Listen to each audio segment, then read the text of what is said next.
Of Universal Peace by Abdul Baha Abbas. All human discoveries were once secrets and mysteries sealed and stored up in the bosom of the material universe until the mind of man, which is the greatest of divine effulgences, penetrated them and made them subservient to his will and purpose. In this sense, man has broken the laws of nature and is constantly taking out of nature's laboratory new and wonderful things. Notwithstanding the supreme bestowal of God, which is the greatest power in the world of creation, man continues to war and fight, killing his fellow men with the ferocity of a wild animal. Is this in keeping with his exalted station? Nay, rather this is contrary to the divine purpose and manifest in his creation and endowment. If all animals are savages and ferocious, it is simply a means for their subsistence and preservation. They are deprived of that degree of intellect which can reason and discriminate between right and wrong, justice and injustice. They are justified in their actions and are not responsible.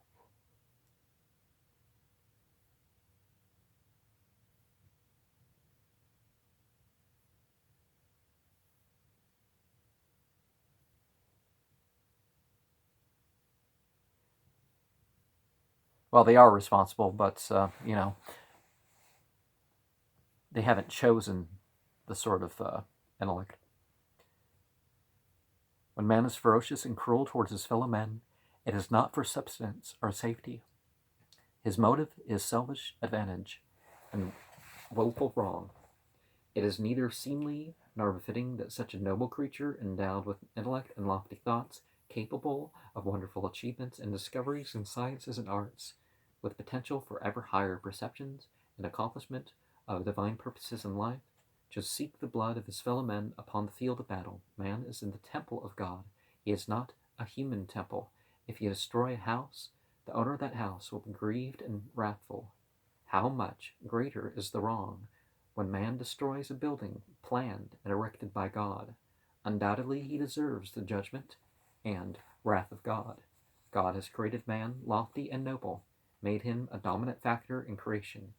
He has specialized man with supreme bestowals, conferred upon him mind, perception, memory, abstraction, and the powers of the senses. These gifts of God to man were intended to make him the manifestation of divine virtues, a radiant light in the world of creation, a source of life, and the agency of constructiveness in the infinite fields of existence. Shall we now destroy this great edifice, and its very foundation overthrow this temple of God, the body, social, or politic? When we are not captives of nature, when we possess the power to control ourselves, shall we become captives of nature and act according to the exigencies? In nature, there is the law of the survival of the fittest. Even if man be not educated, then according to the natural institutes, this natural law will demand of man supremacy. The purpose and objective of schools, colleges, universities is to educate man and thereby rescue and redeem him from the exigencies and defects of nature. Well, no, it's not the defects of nature. It's part of nature that the animal going about learns. I mean, that's why when you put an animal in a different area, it can mean its survival, even if it's the perfect environment per se for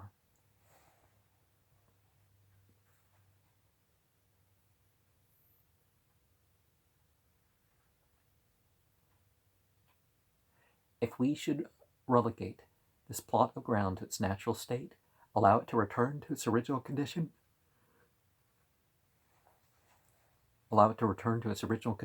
it will become a field of thorns and useless weeds. By cultivation, it will become fertile soil, yielding a harvest. Deprived of cultivation, the mountain slopes would be jungles and forests without fruitful trees. The gardens bring forth fruits and flowers in proportion to the care and tillage bestowed upon them by the gardener. Therefore it is not intended that the world of humanity should be left to its natural state. It is in need of the education divinely provided for it. The holy heavenly manifestations of God have been the teachers. They are divine gardeners who transform the jungles of the human nature into fruitful orchard and make the thorny places blossom as the rose. It is evident then that the intended and especial function of man is to rescue and redeem himself from the inherent defects of nature and become qualified with the ideal virtues of divinity. Shall he sacrifice these divine virtues and destroy these possibilities of advancement? God has endowed him with a power whereby he can even overwhelm the laws and phenomena of nature. Wrest the sword from nature's hand and use it against nature itself. Shall he then remain as captive, even failing to qualify under the natural law which commands the survival of the fittest? That is to say, shall he continue to live upon the level of the animal kingdom without distinction between them and himself in natural impulses and ferocious instincts? There is no lower degree nor greater debasement for man than this natural condition of animalism. The battlefield is the same human degradation, the cause of the wrath of God, the destruction of the divine foundation of man. Praise be to God! I find myself in an assemblage, the members of which are peace-loving and advocates of international unity. The thoughts of all present are centered upon the oneness of the world of mankind, and every ambition is to render service in the cause of human uplift and betterment. I supplicate God that he may confirm and assist you, that each one of you shall become a professor emeritus in the world of scientific knowledge, a faithful standard-bearer of peace and bonds of agreement between the hearts of men. 50 years ago, Baha'u'llah declared the necessity of peace among the nations and the reconciliation between the religions of the world. He announced that the fundamental basis and that the differences, the fundamental basis of all religion is one, that the essence of religion is human fellowship, and that the differences in belief which exist are due to dogmatic interpretation and blind imitations which are at variance with the foundations established by the prophets of God. He proclaimed that if the reality underlying religious teachings be investigated, all religions would be unified, and the purpose of God, which is love and the blending of human hearts, would be accomplished. According to his teachings, if religious belief proves to be the cause of discord and dissension, its absence would be preferable, for religion was intended to be the divine remedy and panacea for all the ailments of humanity, the healing balm for all the wounds of mankind. If its misapprehension and defilement have brought about warfare and bloodshed instead of remedy and cure, the world would be better under irreligious conditions. Baha'u'llah. Well, if people are good at a relationship, they're not having a relationship, how's that going to fix things? Baha'u'llah especially emphasized international peace. He declared that all mankind is the one progeny of Adam and its members of one great universal family. If the various races and distinct types of mankind had each proceeded from a different original paternity, in other words, if we had 2 or more Adams for our human fathers, there might be reasonable ground for difference and divergence in humanity today. But inasmuch as we belong to one progeny and one family, all names which seek to differentiate and distinguish mankind as Italian, German, French, Russian, and so on are without significance and sanction. We are all human, all servants of God, and all come from Mr. Adam's family. Why then all these fallacious national and racial distinctions? These boundary lines and artificial barriers have been created by despots and conquerors who sought to attain dominion over mankind, thereby engendering patriotic feeling and arousing selfish devotion to merely local standards of government. As a rule, they themselves enjoyed luxuries and palaces surrounded by conditions of ease and affluence, while armies of soldiers, civilians, and tillers of the soil fought and died at their command upon the field of battle, shedding their innocent blood for a delusion such as we are Germans, our enemies are French, etc., when in reality all are humankind. It belongs to the one family and posterity of Adam, the original father. This prejudice or limited patriotism is prevalent throughout the world. While man is blind to patriotism in the larger sense, which includes all races and native lands, from every real standpoint, there must and should be peace among all nations. God created one earth and one mankind to people it.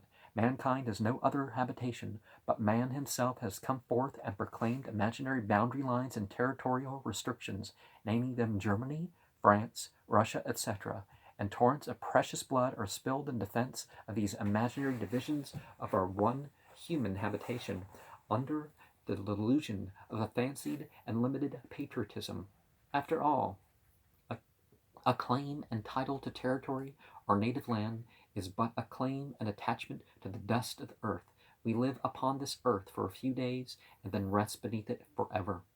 So it is our graveyard eternally. Shall man fight for the tomb which devours him, for his eternal sepulchre? What ignorance could be greater than this? To fight over his grave and to kill another for his grave. What heedlessness, what a delusion. It is my hope that you who are students in this university may never be called upon to fight for the dust of the earth, which is the tomb and sepulchre of all mankind, but during the days of your life you may enjoy the perfect companionship with one another, even as one family, as brothers, sisters, fathers, mothers, associating together in peace and true fellowship. And rumbling the tummy. But the stomach will have to wait. October 10th, 1912. Talk at Open Forum, San Francisco, California. Haven't been there in a while. Well, decades. Notes by Bajau Straun. Although I was feeling indisposed this evening, yet owing to the love I entertain for you, I have attended this meeting, for I have heard that this is an open forum, investigating reality, that you are free from blind imitations desiring to arrive at the truth of things, and that your endeavors are lofty. Therefore I have thought it expedient to discourse on the subject of philosophy, which is alike interesting to the East and to the West, enabling us to consider the analogies and differences between philosophical teachings of the Orient and Occident. The criterion of judgment in the estimation of Western philosophers is sense perception. They consider that which is tangible or perceptible to the senses to be a reality, that there is no doubt of its existence. For example, we prove the existence of this light through the sense of sight. We visualize this room.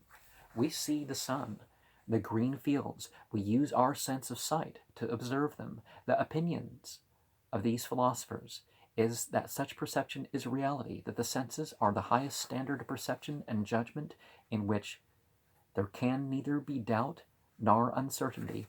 In the estimation of the philosophers of the Orient, especially those of Greece and Persia, the standard of judgment is the intellect. They are of the opinion that the criterion of the senses is defective, and that their proof is that the senses are often deceived and mistaken. That which is liable to mistake cannot be infallible, cannot be a true standard of judgment. Among the senses, the most powerful and reliable is that of sight. This sense views a mirage as a body of water, and is positive as to its character, whereas a mirage is non-existent. The sense of vision or sight sees reflected images in a mirror as verities. When reason declares them to be non-existent, the eye sees the sun and planets revolving around the earth, whereas in reality the sun is stationary, central, and the earth revolves upon its own axis. The sense of sight sees the earth as a plane, whereas the faculty of reason discovers it to be spherical. The eye views the heavenly bodies in boundless space as small and insignificant, whereas reason declares them to be colossal suns. The sense of sight beholds a whirling spark of fire as a circle of light, and is without doubt as to it, whereas such a circle is non-existent. A man sailing in a ship sees the banks on either side as if they were moving, whereas the ship is moving. Briefly, there are many instances and evidences which disprove the assertion that tangibilities and sense impressions are certainties, for the senses are misleading and often mistaken. How then can we rightly declare that they prove reality when the standard or criterion itself is defective? The philosophers of the East consider the perfect criterion to be reason or intellect, and according to that standard, the realities of all objects can be proven, for they say the standard of reason and intellect is perfect. Everything provable through reason is veritable. Therefore, these philosophers consider all philosophical deductions to be correct when weighted according to the standards of reason. And they state that the senses are the assistants and instruments of reason, and that although the investigation of realities may be conducted through the senses, the standard of knowing and judgment is reason itself.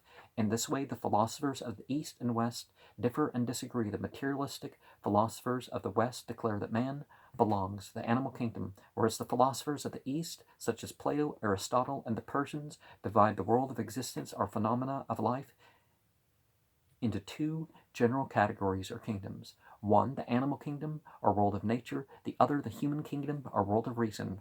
Man is distinguished above the animals through his reason. The perceptions of man are of two kinds, tangible or sensible, and reasonable, whereas the animal perceptions are limited to the senses and tangible only. The tangible perceptions may be likened to this candle, the reasonable perceptions to the light. Calculations of the mathematical problems and determining the spherical form of the earth are throughout the reasonable perceptions. The center of gravity is a hypothesis of reason. Reason itself is not tangible, perceptible to the senses. Reason is an intellectual verity or reality.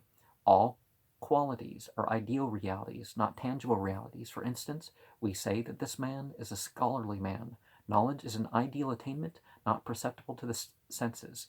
When you see this scholarly man, your eye does not see his knowledge. Your ear cannot hear his science, nor can you sense it by taste. It is not a tangible verity. Science itself is an ideal verity. It is evident, therefore, that the perceptions of man are twofold. The reasonable and the tangible are sensible. As to the animal, it is endued only with sense perception.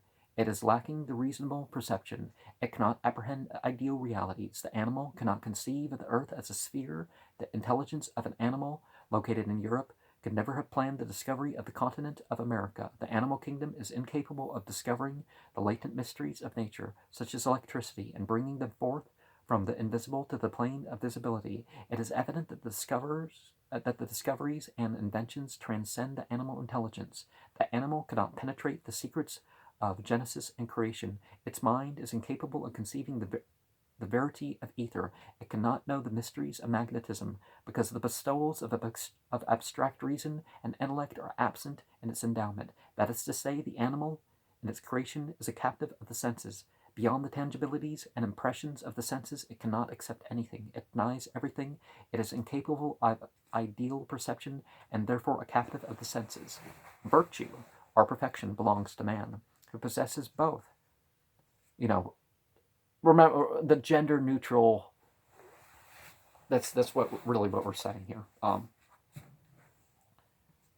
Some people don't understand he and him. I guess I gotta bring that up at some point. Who possesses both the capacity of the senses and ideal perception. For instance, astronomical discoveries are man's accomplishments. He has not gained this knowledge through his senses. The greater part of it has been attained through intellect, through the ideal senses. Well, most of what we know is sort of on a faith basis, because we didn't directly learn it. We learned it from other people. That doesn't mean we're separate from nature or anything. Man's inventions have appeared through the avenue of his reasonable faculties. All his scientific attainments have come through the faculty of reason. Briefly, the evidences of intellect or reason are manifest in man. By them, he is differentiated from the animal. Therefore, the animal kingdom is distinct and inferior to the human kingdom.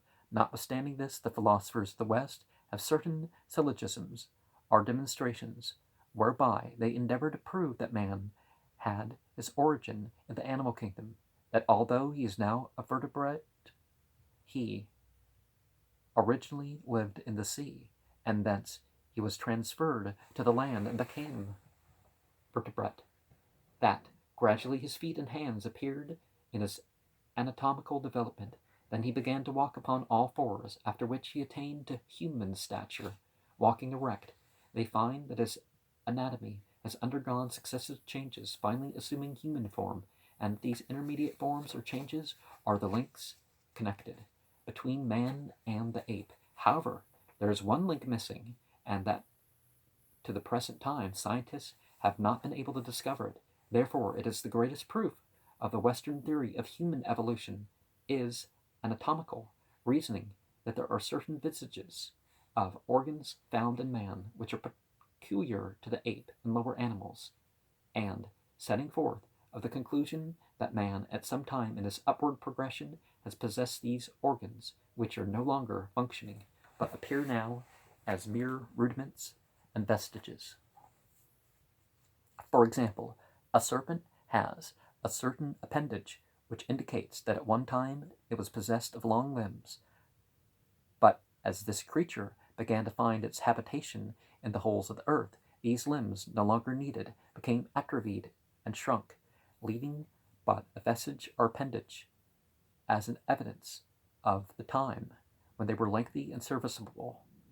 Likewise, it is claimed that man had a certain appendage which shows that there was a time when his anatomical structure was different from his present organism, and that there has been a corresponding transformation or change in that structure. The coccyx, or extremity of the human spinal column, is declared to be a vestige of a tail which man formerly possessed, but which gradually disappeared when he walked erect, and its utility ceased.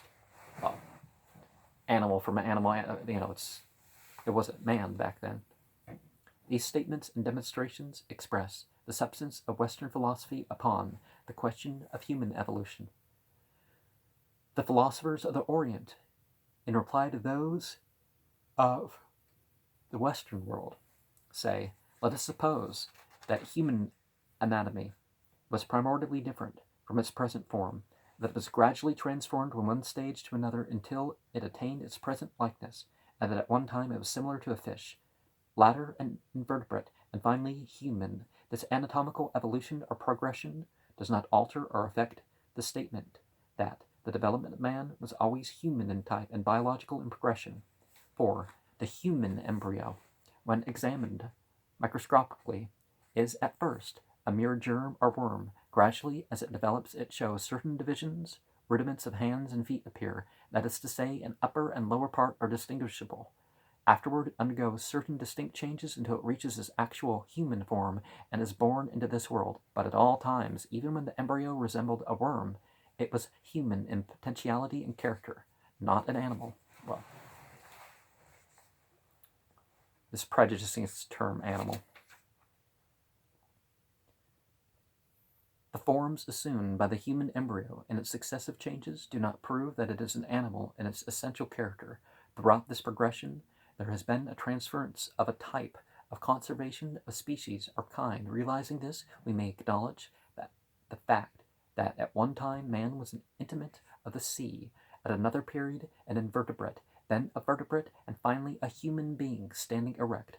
Though we admit these changes, we cannot say that man is an animal. Why? In each one of these stages are signs and evidences of his human existence and destination. Well, yeah. Proof of this lies in the fact that in the embryo, man still resembles a worm. This embryo still progresses from one state to another, assuming different forms until that which was potential in it, namely the human image, appears. Therefore, in protoplasm, man is man. Conservation of species demands it. The lost link in Darwinian theory is itself a proof that man is not an animal. How is it possible to have all the links present and that important link absent? Its absence is an indication that man has never been an animal. It will never be found. The significance of is this, that the world of humanity is distinct from the animal kingdom. This is the teaching of the philosophers of the Orient. They have a proof for it. The proof is that animals are captives of nature. All existence and phenomena of the lower kingdoms are captives of nature. The mighty sun, the numberless stars, the kingdoms of the vegetable and the mineral. None of these can deviate one hair's breadth from the limitations of nature's laws. Well, we can't either.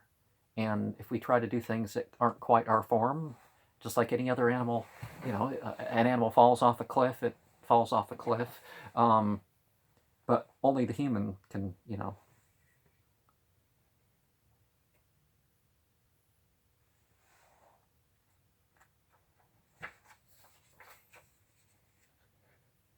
well, only the human wants to try, right? They are, as it were, arrested by nature's hands, but man breaks the laws of nature and makes them subservient to his uses. Well, we're not the only creature that uses natural advantage. For instance, man is an animate, earthly being in common with the animals. The exigency of nature demands that he should be restricted to the earth, but he, by breaking the laws of nature, soars in the atmosphere high above it. No, because he's learned the laws of nature in that regard. By the application of his intellect, he overcomes natural law and dives beneath the seas in submarines or sails across them in ships. He arrests a mighty force in nature, such as electricity, and imprisons it in an incandescent lamp. According to the law of nature, he should be able to communicate at a distance of, say, 1,000 feet. But through his inventions and discoveries, he communicates with the East and the West in a few moments. This is breaking the laws of nature. Well, he's not using the term right, but man arrests that the human voice, and reproduces it in a phonograph. At most, his voice should be heard only a few hundred feet away, but he invents an instrument which transmits it 1,000 miles. In brief, all the present arts and sciences, inventions, and discoveries man has brought forth were once mysteries which nature has decreed should remain hidden and latent, but man has taken them out of the plane of the invisible and brought them into the plane of the visible. This is contrary to nature's laws. What natural law is he breaking? I'm confused here what he thinks this proof is. Electricity should be a latent mystery, but man discovers it and makes it his servant. He wrests the sword from nature's hand and uses it against nature, proving that there is a power in him which is beyond nature, for it is capable of breaking and subduing the laws of nature. If this power were not supernatural and extraordinary, man's accomplishment would not have been possible.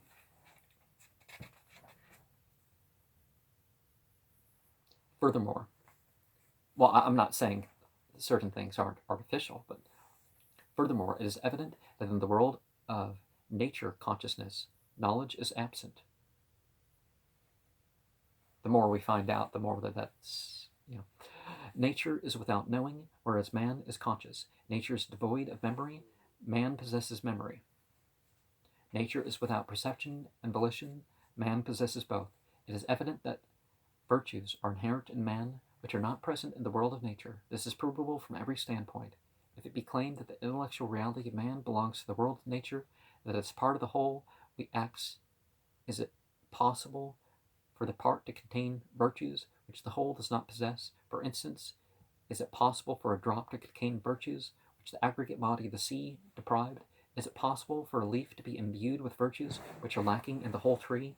Is it possible that an extraordinary faculty of reason in man is animal in character and quality? On the other hand, it is evident and true, though most astounding, that in man there presents this supernatural force or faculty which discovers the realities of things and which possess the power of idealization or intellection.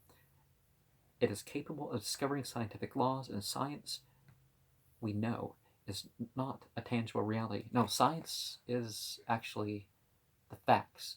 But there is science that can't be proven to another. There's very physical things and other things that could be witnessed. But do others know? Others can believe you, but that doesn't mean it's actual science. It becomes faith at that point. Almost everything that we talk about as science is faith. Notwithstanding this, some of the sagacious men declare, we have attained to the superlative degree of knowledge. We have penetrated the laboratory of nature, studying sciences and arts. We have attained the highest station of knowledge in the human world. We have investigated the facts as they are and have arrived at the conclusion that nothing is rightly acceptable except the tangible, which alone is a reality worthy of credence.